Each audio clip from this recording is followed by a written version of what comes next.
Bom dia, obrigado por participarem da nossa reunião virtual para a apresentação dos resultados do segundo trimestre de 2022. Alguns lembretes rápidos antes de iniciarmos. Esse evento está sendo gravado e conta com tradução simultânea para o inglês. Aqueles que desejarem ouvir o áudio em inglês, basta clicar no botão Interpretation na parte inferior da tela. A apresentação em português será exibida durante todo o evento. Para visualizar o documento em inglês, basta acessá-lo no nosso site de relações com investidores, no endereço que está aparecendo aqui para vocês. Após a apresentação, iniciaremos a sessão de perguntas e respostas. Durante a apresentação, quem quiser adiantar as perguntas por escrito, pode fazer clicando no botão Q&A. Após a apresentação, também liberaremos algumas perguntas por áudio, exclusivamente em português. Agora sim, conosco hoje estão Ulisses Assis, diretor-presidente da BB Seguridade, e o Rafael Esperende, diretor de Finanças e Relações com Investidores. Passo a palavra agora para o Ulisses, que iniciará a apresentação. Ulisses, pode prosseguir, por favor? Bom dia, Felipe. Bom dia a todos. Com imenso prazer que nós estamos aqui novamente com vocês, né? Obrigado pela participação de todos vocês nessa nossa divulgação aqui do resultado do segundo trimestre. Um trimestre que nos deixa bastante felizes em termos de resultado, né? Onde a companhia realmente mostra um resultado bastante consistente, um resultado aí calcado em melhoria do resultado operacional, né? Um resultado operacional forte, mais vendas acontecendo, uma baixa de sinistralidade, o resultado financeiro voltando a fazer parte significativa do nosso resultado como um todo. Então, assim, a gente entende que a companhia vem crescendo realmente em bases bastante sólidas, né? Finalizamos o trimestre com 1,4 bilhão de lucro, o melhor resultado trimestral da nossa história. Como eu falei, um resultado operacional crescente, né? Totalizamos aí 1,2 bilhão no trimestre, 45% superior ao resultado operacional do segundo tri do ano passado. Resultado financeiro de 166 milhões consolidado. Quando a gente compara com o segundo tri do ano passado, o resultado havia sido 102 milhões negativo. A gente já esperava, e desde o ano passado a gente já vinha conversando, que esse aumento da Selic nos traria aí um outro patamar de resultado financeiro, e a gente tem visto que isso tem se concretizado. E assim, o que nos deixa mais felizes ainda é que nós temos crescido de forma bastante consistente, tanto na emissão de prêmios, quanto na arrecadação de previdência e capitalização, né? Em seguros, nós tivemos aí um incremento de 23% frente ao segundo tri do ano passado, chegando a quase 4 bilhões de prêmios emitidos. A sinistralidade, 27% inferior ao que nós tínhamos, então uma queda significativa.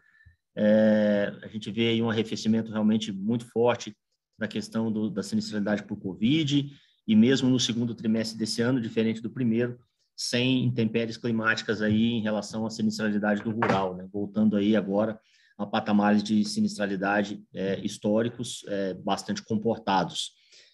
Tivemos aí um momento de forte arrecadação de previdência, né, no primeiro semestre como um todo, mas apenas no segundo trimestre foram quase 12 bilhões de arrecadação em previdência, e um crescimento muito forte em capitalização, onde a gente volta a ter um protagonismo grande em relação à captação do mercado, né, 1,2 bilhão em arrecadação, com um crescimento de 27% superior ao segundo tri do ano passado.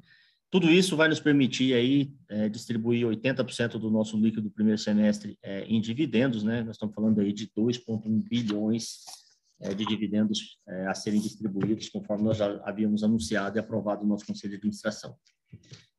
Pode passar, Felipe?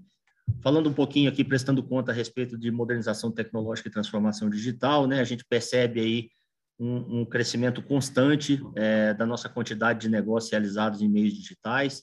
Ele foi, nesse primeiro semestre de 2022, 15% superior ao que nós tínhamos alcançado lá no primeiro semestre do ano passado. O digital chegando aí a 13% das nossas vendas totais.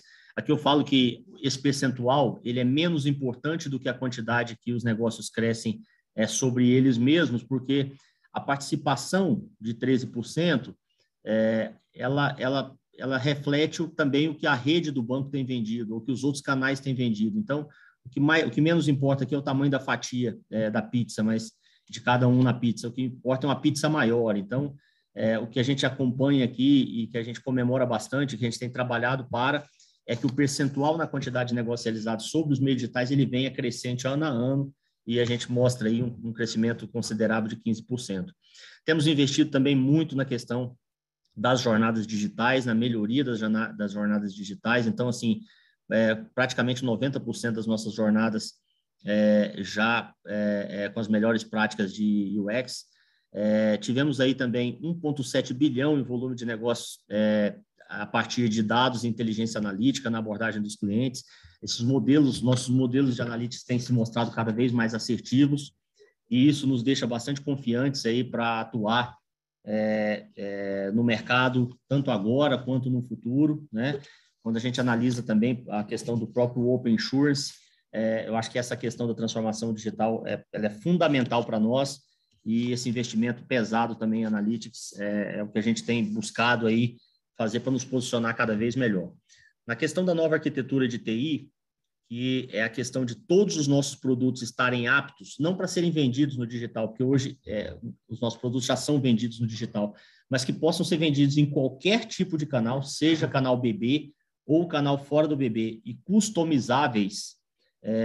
Nós tínhamos lá em junho do ano passado 15% dos produtos, um pouco menos de 15% dos produtos preparados, chegamos agora a 55%, e eu reafirmo que o compromisso de chegar em 100% até dezembro. Nós temos aí, está tudo dentro do nosso cronograma, nosso roadmap sendo seguido à risca, para que a gente tenha todos os produtos prontos para serem vendidos em qualquer tipo de canal. Isso também faz parte da nossa estratégia de distribuição dentro e fora do Banco do Brasil, e mesmo nos preparando também para a questão do Open Insurance. E, como eu havia dito, nesse ano nós mais que dobramos o investimento no nosso orçamento para investimento em TI. Apenas no primeiro semestre nós investimos aí 219 milhões, foi um crescimento 38% superior ao que nós tínhamos feito no ano passado, mas até o final do ano esse investimento nosso aí vai chegar a quase 600 milhões de reais, para que a gente tenha esse processo da transformação digital aí concluído até dezembro desse ano. Pode passar, Felipe? E aqui falando também um pouquinho para vocês sobre a questão da diversificação da distribuição. Acho que desde que eu cheguei na companhia, esse é um assunto que eu tenho trazido aqui de forma recorrente. Acreditamos muito nessa nova vertente de negócios. Ela já tem se mostrado bastante exitosa. No primeiro semestre desse ano, nós emitimos aí 350 milhões em prêmios através de parceiros. A gente saiu praticamente do zero, né? E aí, assim, à medida que no passado das divulgações de resultados anteriores aí, os senhores foram acompanhando e a gente trazendo um posicionamento de quantas parcerias a gente vinha firmando, né? Chegamos aí então a quase 350 milhões de prêmios emitidos por parceiros. Isso representa 5% dos nossos prêmios totais. A gente espera, né, e acredita muito que isso num universo de médio prazo será muito mais representativo. De novo, né, continuamos dedicando muitos esforços, né? E a nossa principal vertente sempre foi, e será o Banco do Brasil, o canal de vendas do Banco do Brasil, onde nós ainda podemos crescer bastante. Mas uma companhia do tamanho da nossa precisa ter ambição de crescer no mar aberto, e a gente tem capacidade de fazer muito bem feito as duas estratégias, dentro e fora do banco. E por isso nós estamos investindo forte aí, né? Eu tinha falado lá atrás em colocar 10 parcerias em operação, a gente superou isso de longe, então já estou trazendo aqui um panorama do que já está operando e o que a gente tem de negociação para ser firmada. Mas, assim, só em termos de cooperativas e revendas agro, nós já temos mais de 15 atuando, 488 correspondentes bancários agro, ATNIs vendendo os nossos produtos de seguro rural. Já temos 2 bancos digitais operando, fechamos aí uma parceria com a empresa de serviços postais, conforme divulgamos aí fato relevante há uns meses atrás, 2 empresas de loyalty também já operando, e sem falar nas parcerias para venda de grandes riscos, seguro de transporte e garantia na rede atacado, onde nós estamos falando nessas 3 modalidades de um mercado de mais de 10 bilhões de prêmio e um mercado que a gente praticamente não participava, né? Se compararmos aí até o ano passado, nós emitimos menos de 70 milhões de prêmio no mercado de mais de 10 bi, quando eu falo de grandes riscos, transportes e garantia. E a gente quer a nossa fatia desse mercado, por isso fomos atrás de 2 parcerias estratégicas, com empresas especializadas no ramo, para que a gente busque, né, e seja realmente um player relevante, busque o nosso fair share também nesse mercado. Então, é mais uma vertente de negócio que a gente aposta bastante e que a gente espera que vai crescer bastante aí nos próximos trimestres. Sem falar nas parcerias em negociação, que nós temos mais de 20. Então, estamos falando aqui de mais cooperativas e revendas agro, 6 instituições financeiras, nós estamos discutindo uma série de parcerias aí para vender os mais diversos produtos, 3 carteiras digitais, empresas de varejo, uma empresa de benefício, empresa de eventos. Então, nós estamos com um leque bastante aberto. Como eu comentei, nós estruturamos uma área de parcerias, tanto na holding quanto em cada uma das nossas coligadas. Então, todas as nossas coligadas hoje têm uma estrutura para trabalhar canal parceiro, né? E a gente espera que, através desse trabalho, que nós iniciamos muito recentemente, mas que ele já tem trazido frutos, a gente espera que no futuro próximo a nossa companhia possa ser muito maior e que esse canal passe a ser cada vez mais representativo. De novo, lembrando que o nosso grande foco parceiro é o Banco do Brasil e ele continuará sendo o nosso principal canal de vendas, mas que nós precisamos realmente ter a ambição de ocupar mais espaço no mercado, até porque nosso custo nosso custo enquanto segurador está instalado. O que nós precisamos é distribuir nossos bons produtos, levar esses produtos a mais clientes, né, e ocupar cada vez mais espaço no mercado. Vou passar para o Rafael aqui falar um pouco dos nossos números, e aí eu retorno com vocês aí para a gente ir para a sessão de perguntas e respostas. Obrigado, Liz. Bom dia. Bom, falando aqui do nosso resultado trimestre, então, o Ulisses já antecipou, uma parte, 1,4 bilhão de reais no segundo TRI de 2022, crescendo aqui 87% comparativo ano contra ano, à medida que a sinistralidade volta para um patamar mais normalizado agora, bem em linha com aquele que a gente apresentava até 2019, antes da pandemia. E também pelo forte desempenho de vendas, né? Vou abordar isso mais para frente, né? Mas o desempenho fantástico, né? Em todas as linhas de negócio, com uma contribuição aí bastante relevante do seguro rural, principalmente. Outro fator que contribuiu de forma bastante substancial para esse crescimento de resultado foi o resultado financeiro. A gente observa aqui no gráfico do lado direito, né? 166 milhões de reais, né? De resultado financeiro aqui, já o valor depois de impostos e ponderado pela nossa participação, que veio bastante aí impulsionado tanto pelo aumento do volume médio de recursos, mas também pelo aumento da taxa Selic, né, que foi efeito mais direto, e pela desaceleração do IGPM também reduziu de forma bastante substancial as despesas financeiras lá da Brasilprev, né? Com isso, no segundo TRI de 22, o financeiro contribuiu aqui com 12%, né? Esse número poderia ter sido bem melhor. Na próxima página eu vou dar mais detalhes, mas a gente teve um impacto bastante relevante negativo de marcação a mercado, principalmente por conta da abertura da estrutura a termo de taxa de juros real, né? No finalzinho do segundo trimestre, mais especificamente na segunda metade de junho. E quando a gente olha no ano, né, 399 milhões aqui de resultado financeiro, já representando 15,4%, ainda abaixo da média histórica, mas já convergindo para aquele patamar já entre 20% a 25% que a gente observava anteriormente, tá? Na página seguinte, a gente traz aqui um breve resumo, né, de como nós estamos no acumulado do ano até agora, né? Então, a gente observa aqui que um lucro de 2,6 bilhões de reais no primeiro semestre do ano, crescendo 49%, e que a contribuição para esse crescimento de resultado, né, que acabou ficando distribuída aqui de forma bastante uniforme entre os dois principais componentes de resultado, né? Então, esse crescimento de 855 milhões de reais no resultado, 419 milhões vieram de resultado operacional, sendo que aproximadamente aqui 566 milhões, né, entre aumento de receita por conta de prêmio ganho, seja de vendas realizadas no próprio exercício ou de accrual, né, de prêmio ganho de vendas passadas,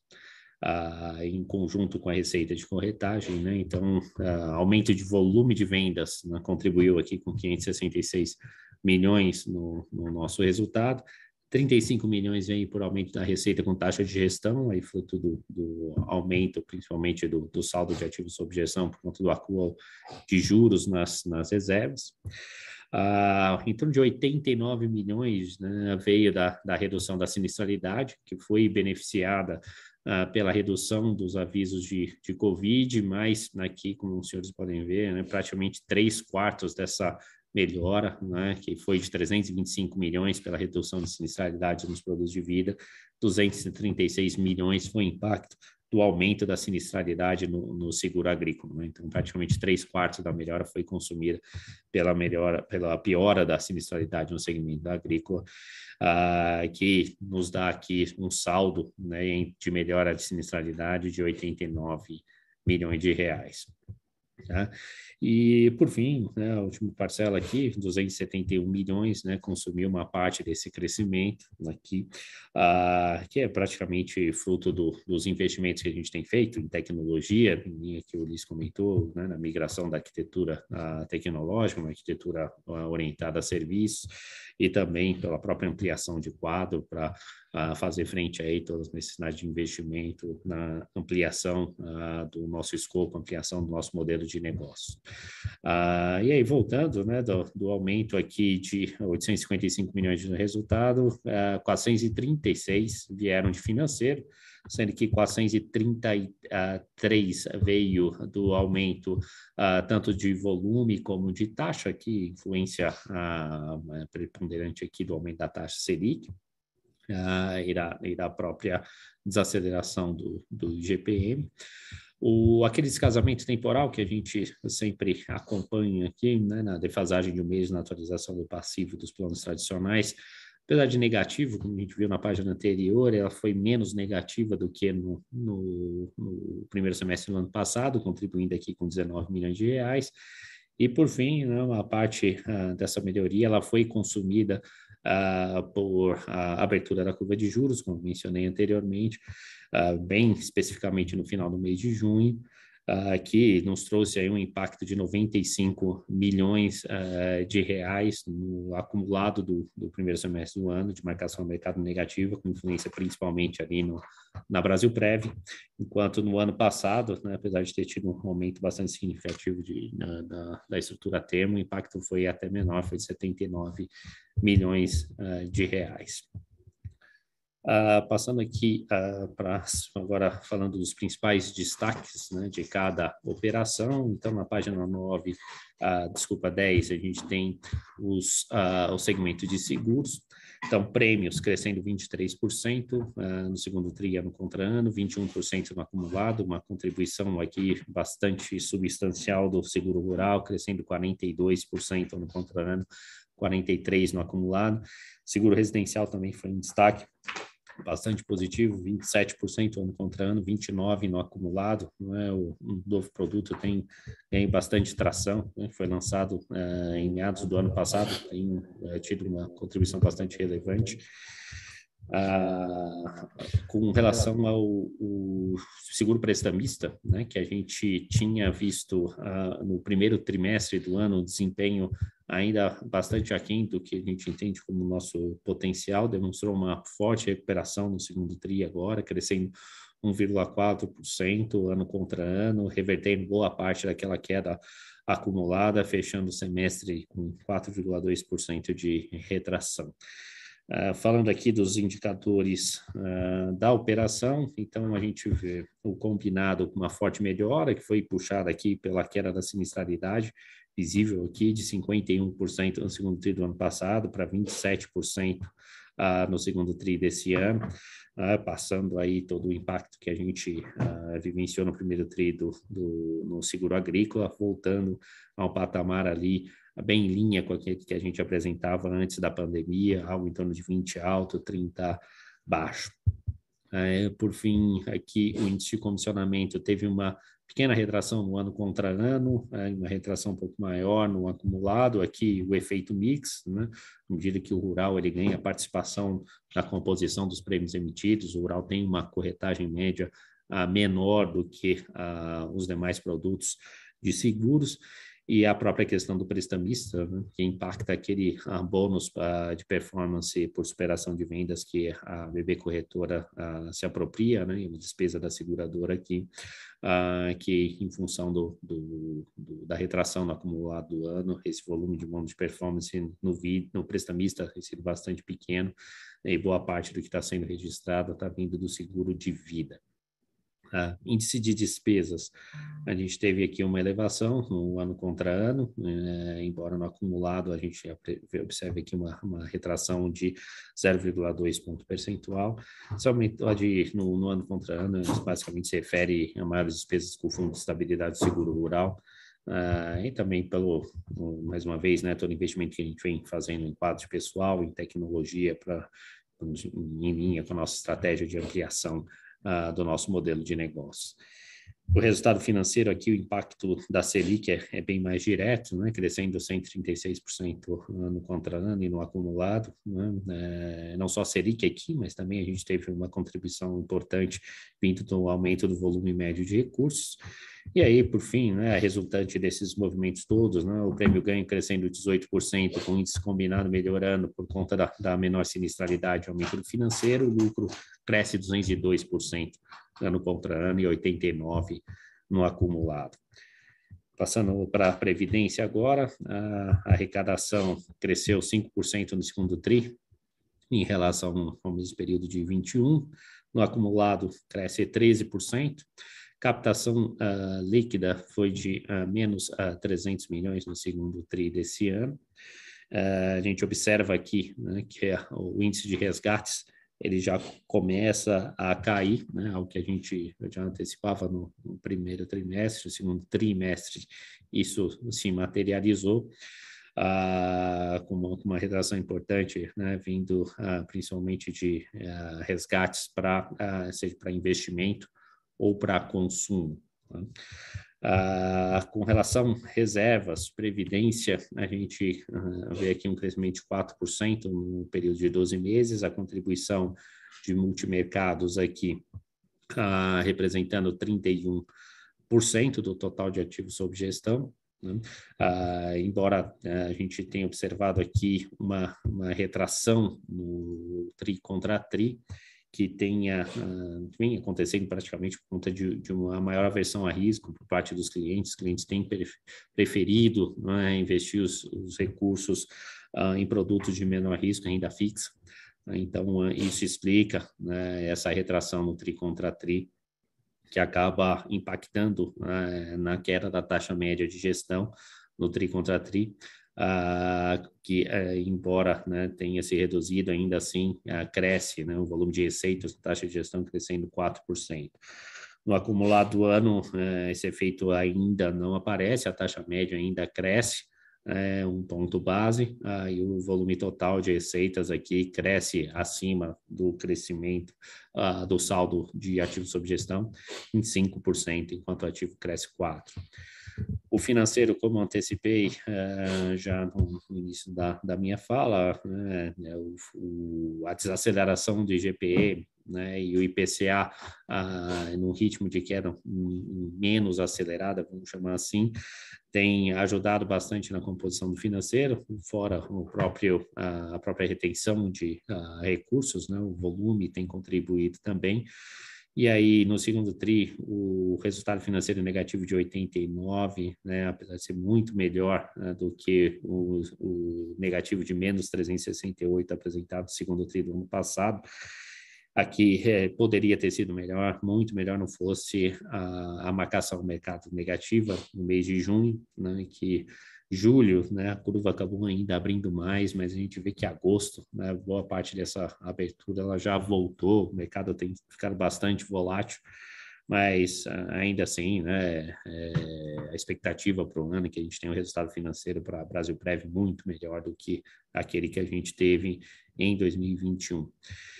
E aí, por fim, para fechar aqui no segmento de previdência, esse aumento, né, das receitas de taxa de gestão e a melhora bastante significativa do resultado financeiro impulsionaram o lucro aqui para 346% de crescimento no ano contra ano e mais do que dobrando no acumulado do semestre. Passando para capitalização, a gente observa aqui um forte crescimento na arrecadação, 27% ano contra ano, 26% no acumulado. O financeiro também apresentou uma melhora bastante significativa, né, com aumento no volume de recursos e um aumento bastante expressivo aqui da margem financeira, né, veio por conta da alta da Selic e o resultado positivo do hedge das exposições pré que a gente carrega no disponível para venda. Então, o financeiro aqui crescendo 315% ano contra ano, e mais do que dobrando no acumulado do semestre. As movimentações aqui, né, principalmente do financeiro, levaram o lucro ao crescimento de 201% e de 68% no acumulado do ano. Na operação de seguros odontológicos, a gente observa aqui um aumento da receita de 2%, 3% no acumulado. A margem EBITDA tem uma leve compressão no comparativo ano contra ano, tanto no TRI quanto no acumulado, por conta do aumento da sinistralidade, mas por conta de uma maior utilização dos planos. Mas ainda assim, né, tanto o aumento de receita quanto o aumento do resultado financeiro da operação proporcionaram aqui um crescimento de 17% do lucro ano contra ano e de 20% no acumulado. E aí, por fim, a última operação corretora, crescimento de 12% nas receitas no ano contra ano, 11% no acumulado, impulsionado aqui pelo seguro rural em especial, né, e pelo forte crescimento na arrecadação de capitalização. A margem líquida cresceu 4,2 pontos no acumulado, 4,2 pontos no ano contra ano, 2,9 no acumulado, em razão aqui, né, também não só pelo aumento de receitas, mas por conta do aumento expressivo do resultado financeiro, ali praticamente a totalidade dos recursos da corretora estão investidos em títulos e operações compromissadas, ambos pós-fixados, né, isso acaba contribuindo bastante para o resultado financeiro da companhia no semestre. Então, a somatória aqui entre aumento de receitas, melhora do financeiro, materializada aí na melhora da margem líquida, proporcionaram aqui a corretora um aumento de 21% do lucro no ano contra ano e de 17% no acumulado. E para fechar, nosso guidance, né, então, dos 3 indicadores que nós tínhamos divulgado no mercado, nós superamos 2 deles.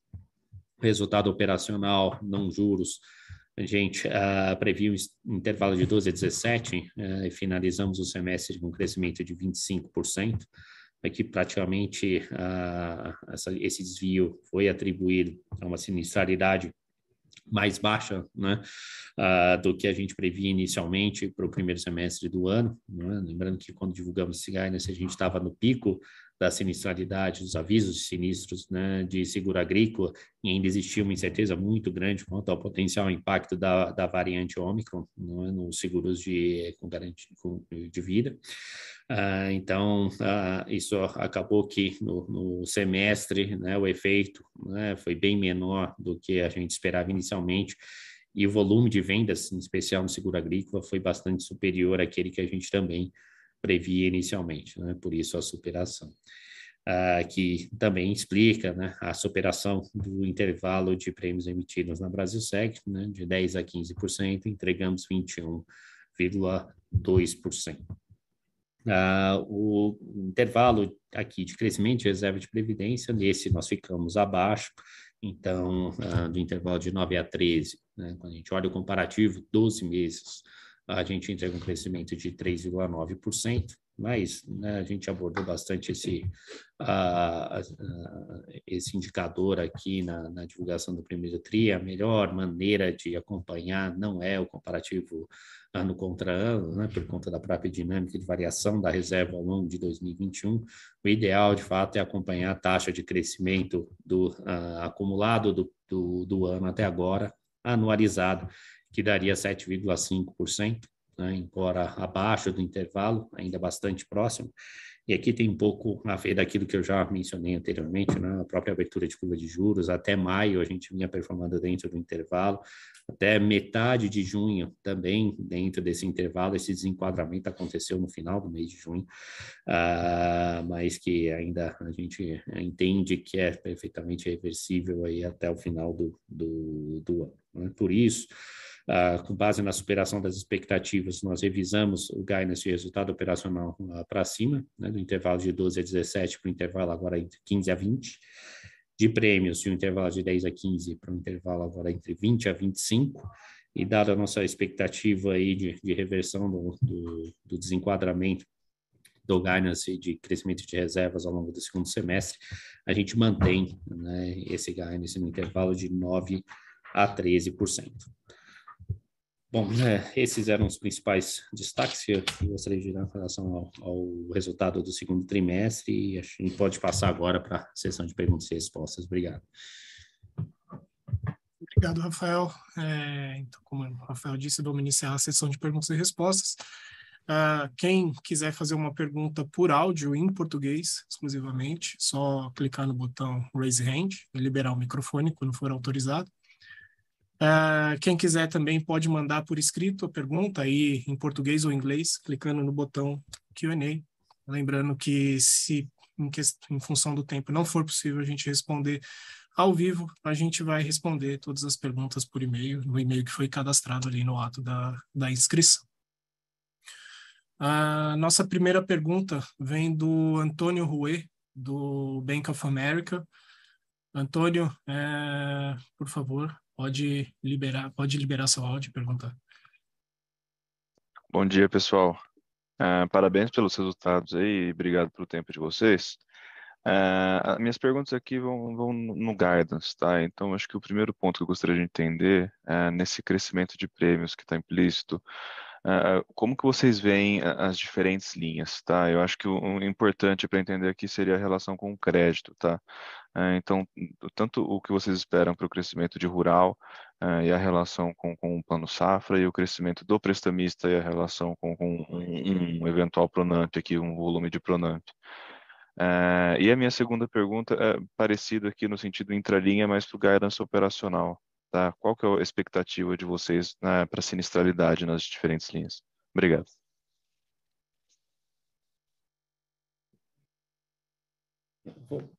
Vou começar aqui e aí o Rafa já complementa. Na questão o primeiro dos prêmios, né, Rui? Na questão dos prêmios, a gente espera realmente agora, com a questão do novo plano safra, um forte crescimento ainda no seguro rural.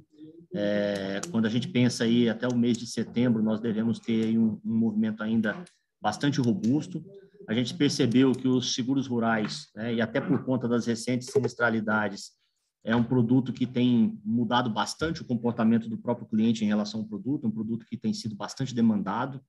A gente entende aí, percebe nos movimentos de mercado que muitas seguradoras, ao longo desse período, até por conta da alta sinistralidade, não tem toda a capacidade para continuar atendendo esse mercado, enquanto que nós nos preparamos de forma bastante adequada para manter esse crescimento, tá? Para suportar essa necessidade dos nossos clientes.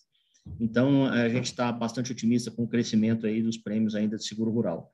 O prestamista, apesar de a gente ter tido um primeiro trimestre ainda aquém do que a gente gostaria, a gente já teve uma recuperação do prestamista no segundo trimestre, e a gente espera para o segundo semestre a continuidade dessa recuperação aí, voltando realmente num patamar de crescimento razoável, bem acima do que a gente vinha produzindo, tá? Então, a gente está otimista aí com o prestamista para voltar a ter uma contratação um pouco mais forte. Eu acho que você falou, a primeira tinha sido sobre os prêmios, perdão, eu perdi a segunda parte. E um pouco mais de detalhe também aqui no guidance operacional, como é que fica a sinistralidade? Sim. A sinistralidade, a gente já percebeu no segundo trimestre uma normalização da sinistralidade, seja no aspecto de Covid, seja também na questão dos seguros rurais. A gente não tem grandes expectativas em relação à mudança desse cenário de sinistralidade para o segundo semestre, tá? Isso já está refletido no nosso guidance. Então, assim, a gente espera níveis bastante comportados, baseado em questões históricas de sinistralidade para o segundo semestre, dadas essas condições que eu acabei te falando, né? Primeiro que a gente já percebe realmente um arrefecimento forte da Covid, já é uma tendência, a gente não tem percebido nenhum tipo de mudança no mercado, e mesmo na questão do seguro rural, diferente até do comecinho do segundo semestre do ano passado, nós tivemos alguns problemas climáticos, Esse ano nós não percebemos esse mesmo movimento, então, assim, tudo realmente dentro de uma normalidade. A gente espera realmente uma sinistralidade bastante comportada aí para o segundo semestre. Ótimo. Obrigado, Ulisses, e parabéns de novo aí pelos resultados. Obrigado, Antônio. A próxima pergunta aqui, ela vem do Thiago Binsfeld, da Goldman Sachs. Thiago, por favor, pode liberar o microfone e perguntar. Bom dia, Ulisses, Rafael, Felipe. Eu queria primeiro fazer uma pergunta em relação à Previdência. Se vocês pudessem falar primeiro das tendências que vocês veem daqui para frente para resgates, que a gente continua vendo resgate líquido nesse trimestre, e também se puderem falar qual que é a expectativa de taxa de gestão também daqui para frente, considerando esses efeitos de mix multimercado versus renda fixa. Obrigado.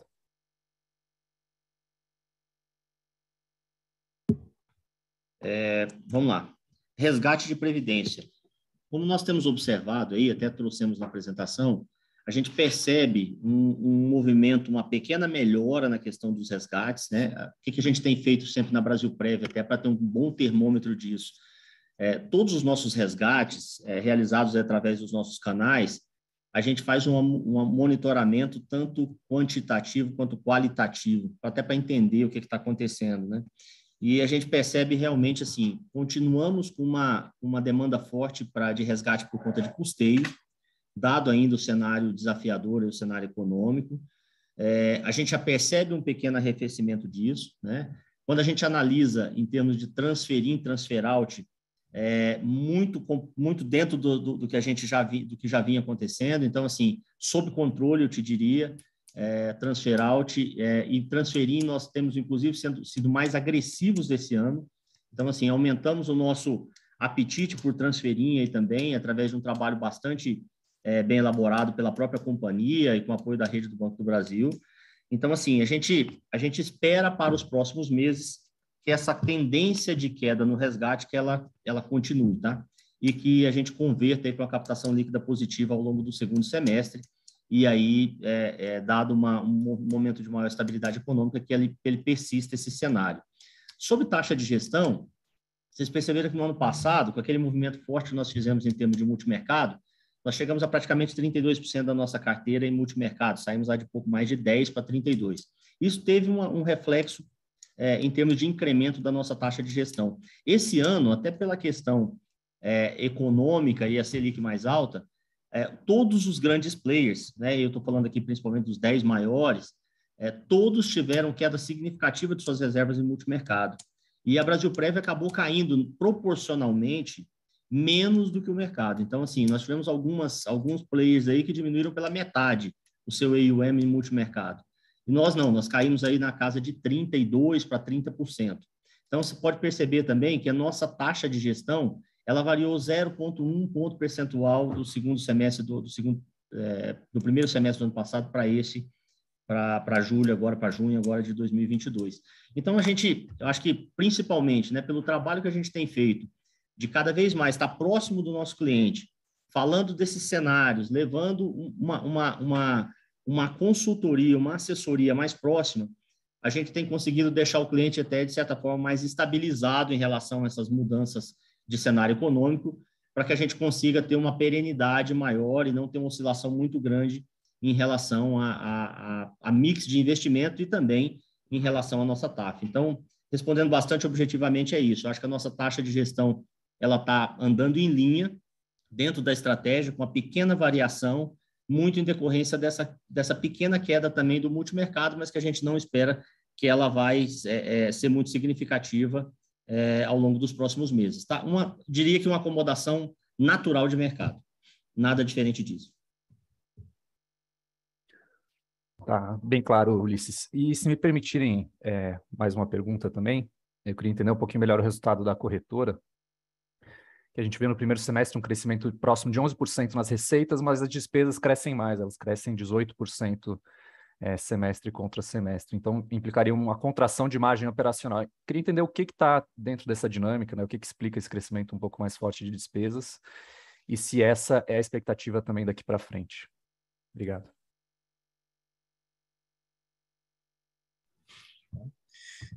Bom, Thiago, em relação às despesas da corretora, está correto, houve sim uma compressão da margem operacional ali, de forma bem resumida, tá?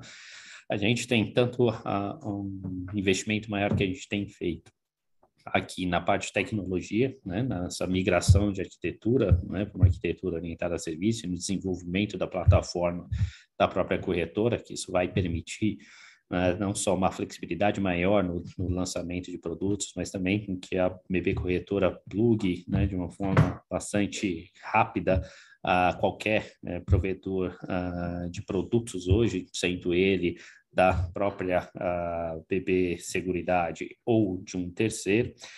Tem também uma parcela de despesas que já é fruto de uma repasse de comissões a parceiros, né, por conta da estratégia de ampliação de canais, e tem a própria ampliação de quadro da própria BB Corretora, em linha com essa estratégia, né? Então, hoje tem um time, né, que foi criado esse ano focado na busca de parceiros comerciais.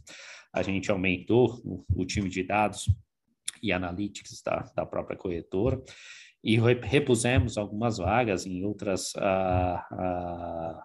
áreas dentro da própria companhia que, em virtude do período de pandemia, elas não estavam sendo repostas, né? Então, no período de 20 a 21, a gente não repôs vaga, tivemos alguns funcionários que saíram, em 22 a gente fez essa reposição, tá? Então, isso explica esse aumento de despesas. Daqui para frente, o segundo TRI é eu diria, uma boa proxy do que deve se repetir nos próximos trimestres, tá? A gente não vê nada muito diferente disso, não.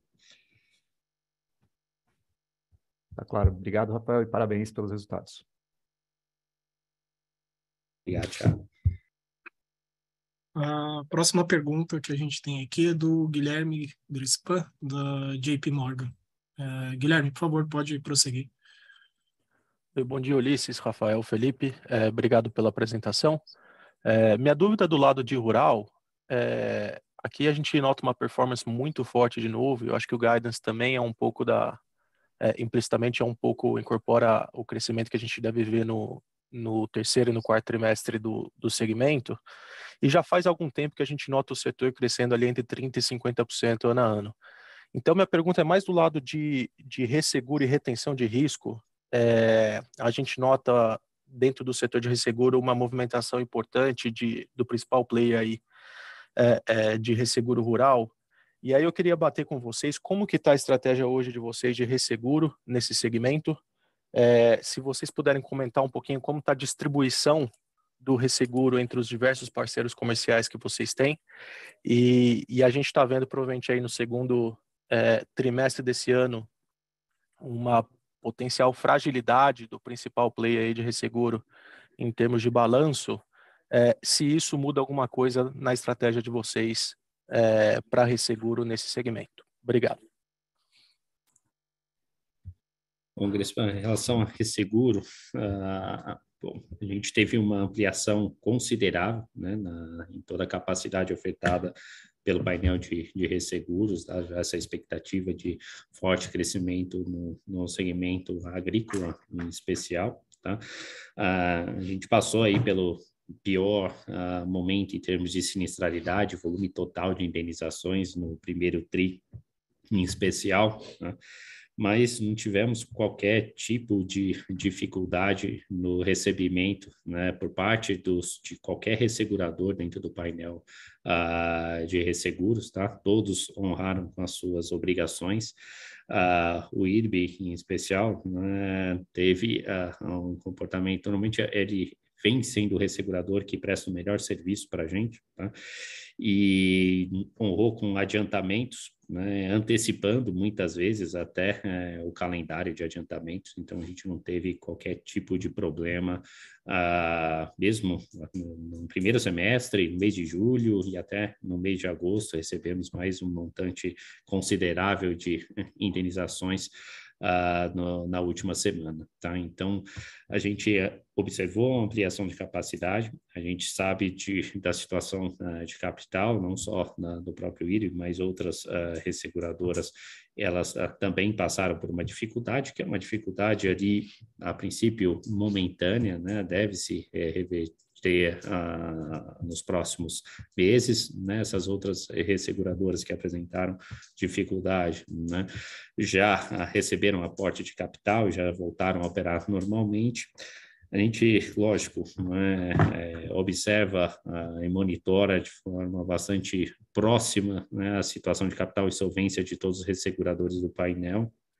Hoje, a companhia tem capital já alocado na própria operação para fazer frente a qualquer necessidade de uma maior retenção de risco, se isso se fizer necessário. Tá? Então, não tem hoje uma preocupação com relação a isso. Em termos de exposição a risco, né, a gente tinha uma exposição muito concentrada no passado em um único ressegurador, né, o IRB especial, e a gente, desde 2018, vem implementando uma política de diversificação maior de riscos no painel de resseguros, que antes contavam só com 2 resseguradores, hoje a gente conta com 5. A exposição no IRB chegou entre 80% e 90%, não me recordo bem, mas nessa faixa de concentração, na última renovação, hoje a gente está trabalhando com 30% de cessão para o próprio IRB, né? E a gente estabeleceu um limite aqui interno, onde nenhum ressegurador pode concentrar mais do que 50% de toda a exposição a risco. Tá? Se isso acontecer, a alçada tem que ser levada ao Conselho de Administração e seria um caso de exceção, dependendo do cenário, do contexto. Tá? Então, hoje, nada que impacte o nosso apetite de crescimento no seguro agrícola. Tá? A gente entende que a gente tem hoje capacidade tanto de resseguro ou se a gente entender necessário, né, com o uso de recurso próprio e outras formas de mitigação de risco que não impacte a nossa capacidade de originação de prêmios. Excelente, obrigado, Sperendio. Eu que agradeço. A próxima pergunta vem do Henrique Navarro, do Banco Santander. Henrique, pode prosseguir, por favor? Obrigado, Felipe. Bem, bom dia a todos. Obrigado pela oportunidade de fazer perguntas. Desculpa voltar no tema anterior, mas ainda é relacionado ao IRB como um prestador de serviço para vocês. Quando a gente analisa o mercado de resseguro, sempre que acontece uma catástrofe, algum tipo de evento, isso afeta, né, toda a rentabilidade do setor, e aí no próximo ano os resseguradores acabam colocando um retorno de margens muito grande por uma reprecificação. Se a gente for considerar o que aconteceu agora com o índice de sinistralidade para os resseguradores com o rural, quase que dá para chamar de catástrofe ou um grande evento. Então, assim, o que eu quero dizer é que é de se imaginar que vai haver uma tentativa de recomposição forte de preços no resseguro agrícola no ano que vem.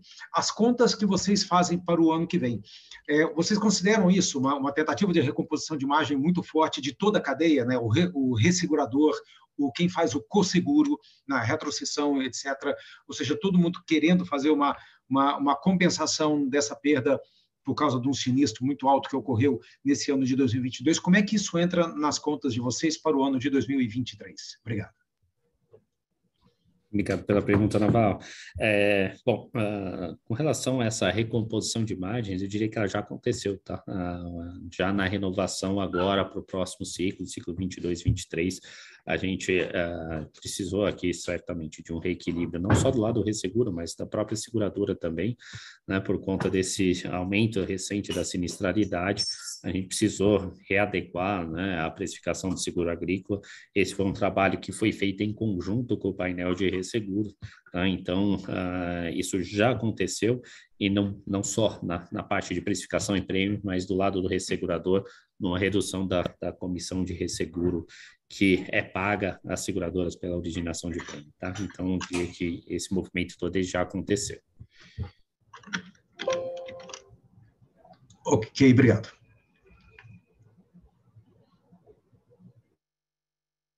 A próxima pergunta vem do Caio Prato, do UBS, BB UBS. Por favor, pode seguir, Caio.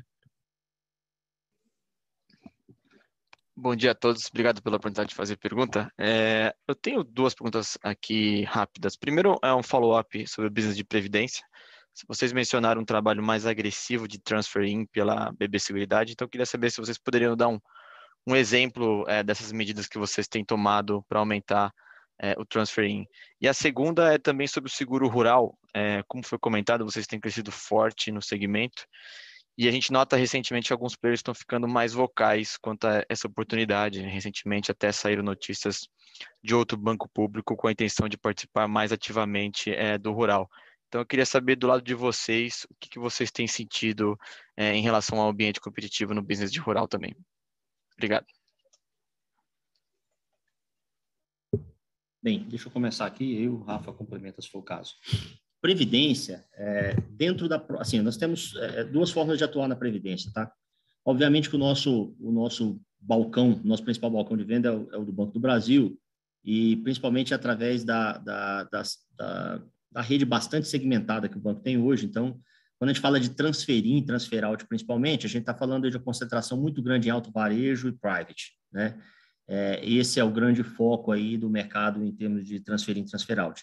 E além dessa questão da mão de obra da rede, de todo esse mercado aí bastante segmentado, dos modelos que nós temos dentro do próprio banco, a Brasilprev tem uma estrutura que nós robustecemos em relação a consultores especializados. Eu te diria que hoje existe um duplo encarteiramento.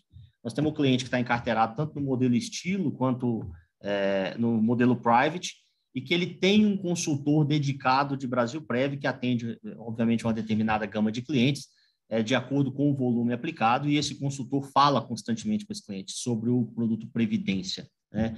Então, assim, esse mercado de transfer-in, transfer-out, ele tem, eu te diria o seguinte, que em termos de transfer-out para nós, ele tem mudado muito pouco, tá?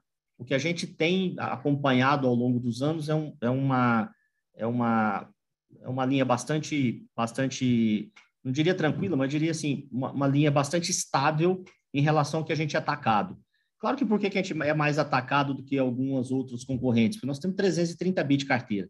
Quando você compara alguém que tem 30 bi de carteira, obviamente que o poder de ataque nesse player será muito menor.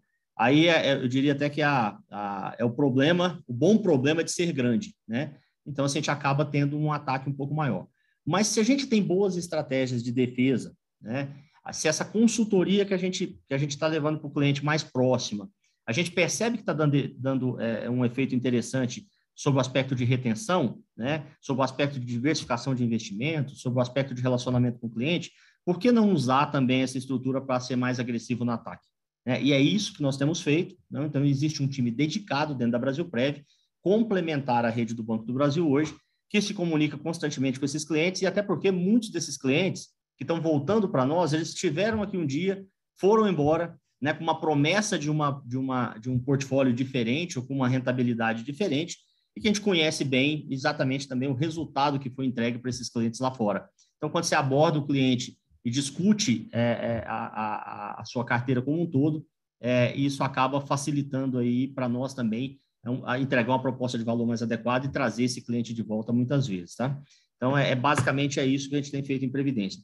Na questão do seguro rural, o mercado, obviamente que a gente percebe, né, um movimento grande, principalmente de seguradoras um pouco menores e sazonais. Então, assim, a gente percebe, em determinado ano, algum player tenta ganhar mercado e ganha mercado muitas vezes.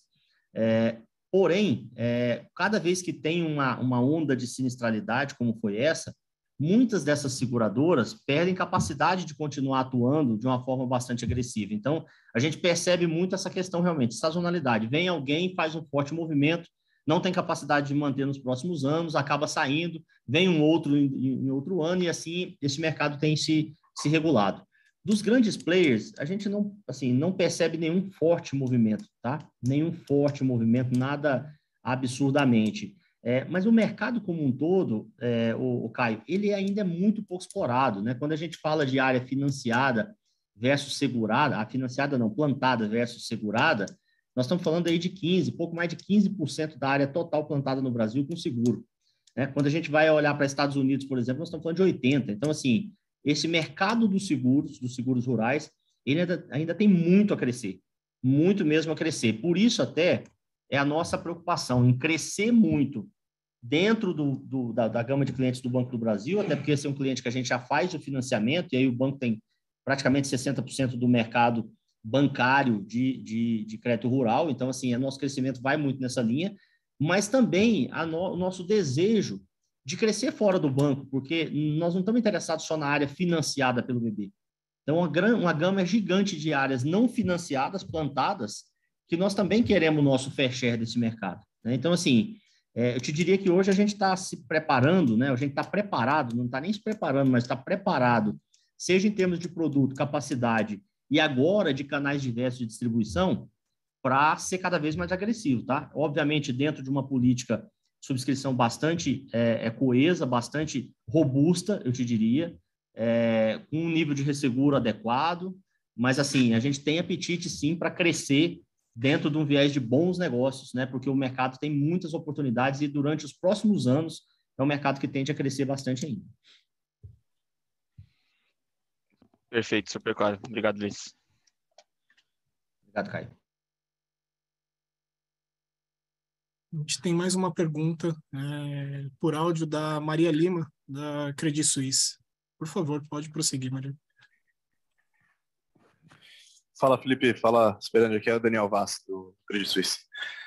Deixa eu falar, na dinâmica mensal dos resultados ali do top line, né, das contribuições de previdência e também das receitas de capitalizações, como é que foi o segundo tri, assim, se a gente for comparar abril, maio e junho, né, no ano contra ano ou no mês contra mês, até para entender um pouco como é que está sendo a evolução mensal dessas receitas. Você tem como passar um pouquinho para a gente dessa dinâmica mensal, para a gente entender qual que foi o mês que foi um pouquinho abaixo, né, quando a gente compara com o primeiro tri? E também, se vocês puderem, falar um pouquinho de julho, como tem sido, se já mostrou alguma recuperação, como é que tem vindo esse top line de capitalização e previdência. Obrigado.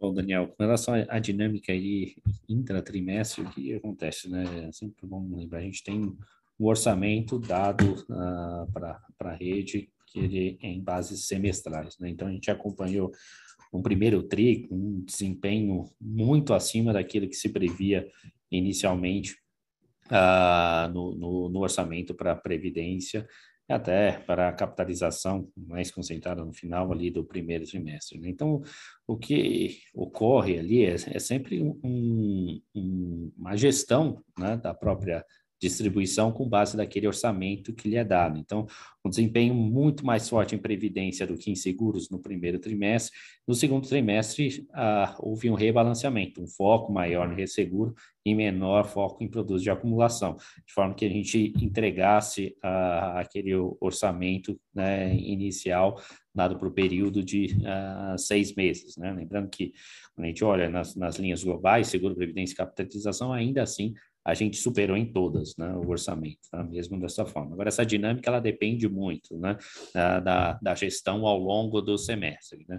Então, uma desaceleração, né, em uma linha ou outra, na realidade, não necessariamente tem muito a ver com capacidade ou não de originação, e mais a gestão mesmo do próprio orçamento ao longo do semestre. É justo, faz sentido. Faz sentido, então, afirmar que vocês vão focar um pouquinho mais na parte de previdência para o segundo semestre, né, para tentar acompanhar ali o meio do guidance? Isso é natural. A gente deve, né, já observa, né, agora em julho e agosto, um bom desempenho de previdência, mas que ele deve se concentrar ainda mais fortemente no quarto tri. Sazonalmente, esse o movimento que a gente acompanha aqui internamente. Perfeito. Tá claro, super claro. Obrigado, pessoal. Parabéns pelo resultado. Obrigado, Daniel. A gente não tem mais nenhuma pergunta por áudio, tem algumas aqui pelo chat. Uma já querendo saber aí das expectativas para o ano que vem, o que se espera, principalmente pela característica do negócio, né, de ter um carrego forte aí para anos seguintes, quando a gente tem um crescimento de prêmio. E uma outra também querendo saber de dividendos uma vez que a gente fez alguns aportes em algumas operações no ano passado, se tem oportunidade ainda esse ano ou para o ano que vem de algum aumento de payout.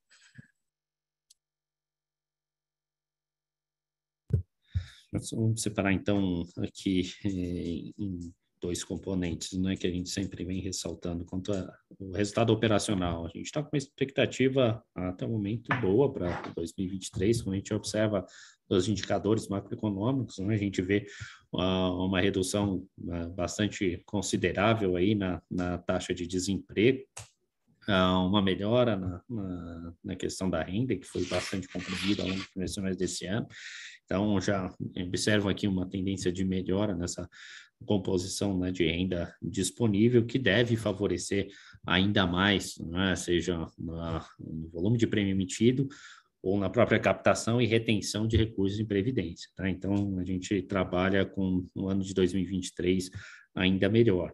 O resultado financeiro é sempre uma incógnita, né? A princípio, a Selic ainda deve, quando a gente olha a expectativa de mercado, continuar ainda num patamar elevado ao longo do segundo de 2023, né? A princípio, o que está implícito na curva de juros é uma Selic mais alta no primeiro semestre e reduzindo ao longo do segundo semestre, né? Deve continuar favorecendo, sim, o resultado financeiro. E à medida que essa Selic for reduzindo, né, é importante lembrar que a gente ainda tem um impacto de marcação ao mercado que deve, né, começar a ser positivo, né? Lembrando que a gente discutiu, né, esse ponto na apresentação, embora o resultado financeiro tenha apresentado uma melhora bastante significativa em relação a 2021, a gente ainda teve quase 100 bilhões aí de efeito negativo de marcação ao mercado. Isso já é efeito no lucro líquido da previsibilidade, tá? O valor nominal antes de imposto foi bem maior que esse. Tá? Então, se esse cenário, essa melhora do cenário econômico se materializar ao longo de 23, né, a gente não deve ter, né, uma marcação ao mercado tão significativa no nosso resultado como a gente observou ao longo do primeiro semestre do ano. Com relação a dividendos, a gente tem retido um pouco mais de recursos, né, nas operações e na própria holding, aí por conta da própria incerteza, né, e volatilidade que ainda persiste, né, no mercado. Nós entendemos que essa volatilidade ela deve se reduzir mais para o final do ano. E aí, à medida que nós observarmos aí um cenário de mais curto, médio prazo, né, com um menor nível de incerteza, nós devemos liberar esse recurso que está sendo retido em excesso hoje nas operações do grupo. Tá? Então, eu diria que a gente tem hoje condições de pagar, em termos de percentual do lucro líquido, um payout referente ao resultado do segundo semestre, muito maior do que aquele que a gente pagou referente ao primeiro semestre do ano. Obrigado, Rafael. A gente não tem mais nenhuma pergunta, nem pelo áudio, e também não tem nada no chat pendente. Então, com isso a gente conclui a nossa reunião de resultados do segundo trimestre de 2022. Quando a gente encerrar, se possível, eu peço para fornecerem alguns feedbacks aí que a gente pede em um questionário. E Ulisses e Rafael, vocês querem fazer alguma consideração final? Só agradecer realmente a participação de todos e nos colocar à disposição para quaisquer outras dúvidas que vocês tiverem posteriormente, tá? Obrigado pela presença, um grande abraço para vocês. Da mesma forma, agradeço a participação de todos, tanto eu como o time de Relações com Investidores, permanece à disposição para qualquer dúvida, né, que ainda precise ser esclarecida pós-divulgação de resultados. Tá? Obrigado e tenha um bom dia. Obrigado, bom dia.